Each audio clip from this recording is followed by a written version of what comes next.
Magandang taklak. Muli, nandito po tayo ngayon sa Barangay Baras-Baras kung saan makatanayan natin si Barangay Captain Mario Sapad. So, magandang taklak, Barangay Captain Sapad. Bumati ho muna kayo sa ating taga-panood. Una po sa lahat, maraming salamat sa ating review media na pumunta po dito sa ating barangay para mapanayan po tayo. Una po sa lahat, magandang umaga po sa ating mga barangay at sa mga nakikinig. Ayun. So, si Barangay Captain Sapad ay dating SK. Ayun. So, dati po siyang SK at after niyang maging SK naman ay naging 3-term Barangay Kagawad. No? Nagsimula siya noong 2007 hanggang 2018. Then after 2018, hanggang ngayon, siya po ay naging punong barangay. Siguro ay maraming naisagawang mga proyekto, programa ito at busy po sa kanyang mga kabarangay. Barangay Captain, pwede ko ba ninyong sabihin sa amin kung paano kayo nagsimula sa politika? Nung nag-umpisa po ako sa politika, naging barangay KB Kagawad, naging tanod po tayo. Bago po natin pinasok po yung larangan ng politika. Natapos po yung term natin sa Kagawad 2007 hanggang 2018. 2018 up to now, naging kapitan po tayo. Pangunahin po natin na pagtulong sa mga barangay po natin. Yung mga may sakit, nagbibigay po tayo sa mga nangangailangan, lalo na pag wala po sila pambili ng mga gamot. Yung po ang ginagawa natin, yung pangunahing pangalan ng mga barangay po natin. Kasi pinasok natin po yan para sa ganun meron pong kaagapay yung mga barangay po natin. Hindi lang po yung pang sariling interes, kundi yung nakakarami yung inisip natin yung kapakanan ng mga barangay po natin. Kaya siguro hanggang ngayon, tinatangkilik po tayo yung pagmamahal nila sa atin, mga barangay po natin. Kaya ganun po yung mga ginagawa nila sa atin na kabutihan. Ayun. So, napakinggan natin, no? So, ganun pala yung sikreto ni Kapitan kung bakit minahal siya magbuhat ng KB hanggang ngayon na siya ay punong barangay na nasa ikalawang termino na. Ang populasyon po dito sa Barangay Baras-Baras ay humigit kumulang sa 6,000.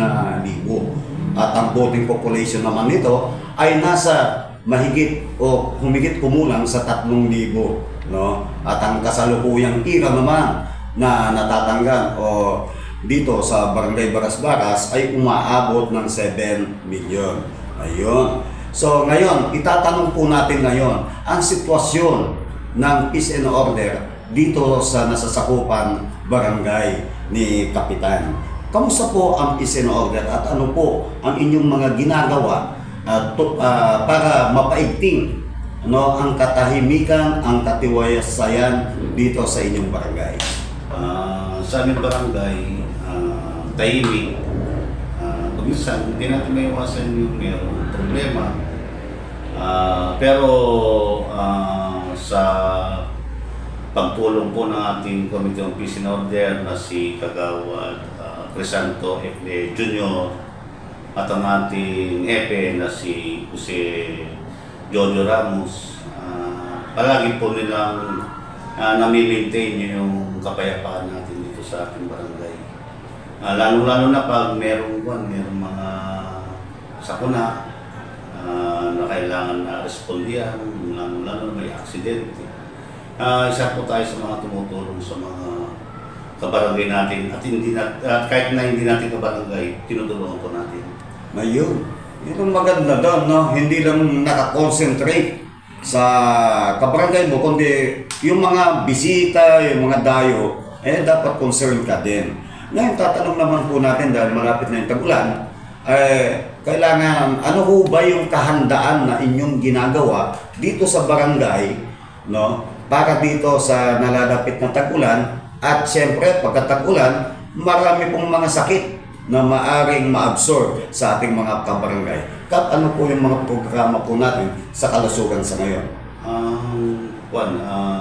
Isa sa mga pinapa-implement natin yung kalinisan sa ating mga purok na sinasakupan, lalo-lalo na yung mga gawad po natin na dapat sana ma-maintain po nila yung kalinisan, lalo-lalo na po ngayon, panahon ng tag-ulan, hindi natin maiwasan yung sakit, lalo-lalo yung dengue,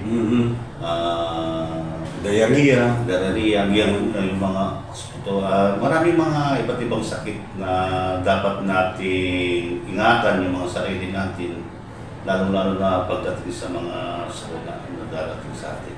Ayun, no? So, kanina pala, kayo ay isa sa mga pinamunuan nyo yung paglilinis, no? Paano ba yung sistema ng ginagawa? Ang po namin, kasi yung dengue dito sa amin, lalo na sa Puro Masagana, doon po yung dengue. Kalilinis po natin yung Puro Masagana. Kasi palagi namin sinasabi na sa mga bakuran natin, dapat linisin natin, lalo-lalo sa loob ng bahay. Kami kasi sa mga barangay opisan, sa labas lang po kami. Kaya pinapayuan namin na buti ang aming mga barangay na linisin nila, lalong-lalo na yung imbakan ng tubig. Palagi nakatakip. Ayun. So dito, palagay ko, sa dami ng accomplishment, no? Especially the infrastructure, ano-ano na po ang inyong naisagawa para sa pagbabago, no? At development ng inyong barangay mula po nung umupo kayo barangay captain? 2018, nabigyan po tayo ng pagkakataon, lalo-lalo na sa ating mabait at masipag na Mayor Cristian Giles. Ito po yung pinamahagi po sa atin itong barangay hall na bago. Oh, ganda. At saka yung mga daan po natin, ilan-ilan na lang po yung hindi na pa semento. Halos lahat po dito sa 6 na purok, halos na pa semento po natin yung mga daan. Kaya yung mga drainage, yan, yung mga kompo natin. Pero hindi natin maiwasan talaga yung pagbaha. Lalong-lalo na sa mga basura. Yan, sa mga basura na kung saan-saan lang nagtatapon. Sana itapon natin mabuti yung mga basura natin para hindi ma-impact sa drainage canal po natin. Para hindi yung pagsani ng pagbaha dito sa barangay po natin. Ayun. So, ano pa po yung bukod dun sa mga pagdating po dito sa education, ano po ang inyong programa? At ano na po yung naging development? Ang education sa pangunguna po ni Kagawa, Malaya, Apuso, isa sa mga nakompo natin yung ALS Center. Bali, second batch na po ngayon. Nasa 40 student po yung mga tinuturuan po. Kaya nagpapasalamat po ako kay Sir Mar Mendoza. Siya po yung teacher po ng ALS na itong batch po ito, tsaka yung second batch na nagtapos. Ayun. Yung kasing ALS, Alternative Learning, no? So, yung mga hindi nakapagtapos ng high school, ayan, dyan sila papasok. Para sa ganon ay makapagpatuloy sila at makahanap pa ng trabaho. Yan, kasi kailangan ngayon at least high school graduate.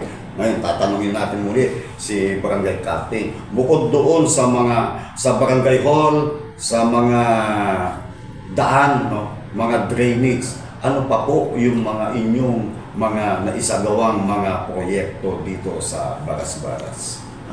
Sa kasalukuyan yung mga drainages natin, yung galing po sa city na under construction po ngayon. Yung po dito sa may cover court po natin, yung pinaka-wings po, nagawa na po yan. at saka yung dito sa mga garay po natin, yan, napaayos na po natin. At dito sa harapan ng barangay hall. Meron po tayong dito sa may Purong Pag-asa yung mga sidewalk na pwedeng daanan yung mga kabarangay po natin. Na yun po yung mga tinutukan po natin. Lalo-lalo na yung kalinisan dito sa ating barangay. Yun po yung pinahihitin po natin. Ayan. So nakita natin ng pagpasok namin dito, nakita namin talaga nasa ayos. No? Nakita namin yung daan medyo malinis. No? So ano po yung sa lahat po ng mga inyong mga proyekto na naisagawa na, ano po yung may tuturing yung legasiya? Siguro yung legasiya na may tuturing ko po yung mga daanan. Kasi nakita ko po yung mga mag-aaral po natin. Pagpasok po nila, halos putik na po yung mga sulok nila. Kaya nag-concentrate po tayo sa mga concreting road po natin para sa ganon, mapayos po natin mabuti yung mga daan po natin.